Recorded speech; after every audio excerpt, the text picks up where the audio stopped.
Hey everybody, it's Eric from epautos.com, your libertarian car guy. I wanted to show you a couple of things that you rarely find in new cars anymore, and which you'll find in this new car, which is a 2019 VW Golf. First of all, look, a manual pull-up emergency brake. These are being supplanted by electric parking brakes, and I'm being very deliberate about my choice of words. An emergency brake, which is what this is something that you can manually pull up while the car is moving if the main brakes go out. And the reason that's important is that you can modulate the brake pressure so that the wheels don't lock up.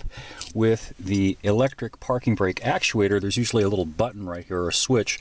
You pull it, and electric motors actuate the brakes, and the brakes lock up and you will skid.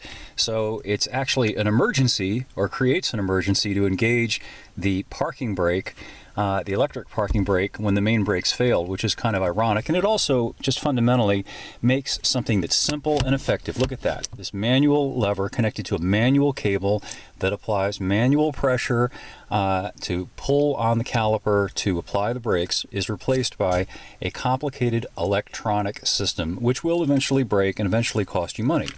Speaking of simple versus complicated, here's something else that you rarely see anymore. Look, it is a physical key and a physical ignition switch. Now, seriously, how hard is it to do what I just did and put the key in the ignition and turn the car on? Apparently, that's gotten to be too much of a chore for people, and so now we have the push button ignition. Usually there's a little push button here or somewhere over here, and you carry a little electric fob with you that you use to transmit a signal to the ignition so that you can push the button and start the car. It's at best a very small convenience, a small time saving that actually brings with it a slew of potential problems and actual expenses. First of all, obviously, there's the cost of the key fob. Generally, when you buy a new car, they'll give you 2 or 3 fobs, and you better hang on to those things, because if you lose one, they can cost $150, $200, $300 or more to replace, depending on the manufacturer. Some of the more elaborate ones can cost even more than that, because believe it or not, they actually have a touchscreen built into the key fob. Not making it up. That's you, BMW, Mercedes, and some other manufacturers. Also, the other problem with them is that they're not easily replaced. If you lose your physical key, it's really not that difficult to get a new one cut. Any hardware store, any car dealership that has the ability to cut keys can cut it. You don't have to get the thing programmed. Also, finally, they can't be hacked. You can't hack a physical key. Somebody could steal your key. If you lose your key, of course, they could open your car, but barring that, it's really hard to deal with a physical impediment to starting the car if you don't have it, unless you're going to break open the steering column, jimmy the ignition lock, and all of that. But if somebody's that determined, they're probably going to steal your car anyway. And the final thing about the push button system, and I wrote a column about this a few days ago, and it's up on the site, is that it doesn't give you a positive sense necessarily that you've turned the engine off. Whereas with the physical key, you know perfectly well that you turned the engine off, because you had to turn it off. You had to rotate the key in order to turn the key in the lock, in order to remove the key, in order to take the key and put it in your pocket and go. But if you've got a push button switch and you push it, and you think the engine stopped, and that's easy to do. Let me tell you, I test drive cars every week. I've been doing it for a long time, and I've driven probably hundreds, if not more than 1,000 cars with the push button system, and some of them run so quietly that it's pretty easy to assume that you've turned the engine off when in fact you haven't, and it's still running.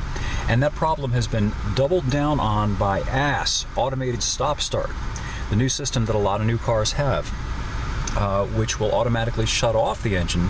So you roll to a stop, the engine shuts off, it's already off, you think it's off, so you decide not to push the button. You take the key fob, put it in your pocket, walk away, and a couple of minutes after you walk away, the car restarts and it fills your garage with carbon monoxide, and you do the big sleep. Or you just waste a lot of gas. Anyway, it's all for what? All for saving the supposed tremendous difficulty of putting a key in a lock and turning a switch. I don't get it myself. Actually, I do get it. I think the reason that push-button ignitions have supplanted keyed ignitions is simply because it's a gimmick, and cars have been so perfected. They're mature technology now. They've been in circulation for 100 plus years, and certainly for the last 15 or 20 they've been perfected. It's really hard to see any gigantic, tremendous leapfrogging improvement, as one did see, say, going from the 40s to the 60s, or the 60s to the 80s. You saw tremendous differences, improvements in things like reliability, drivability, amenities, etc., and so on.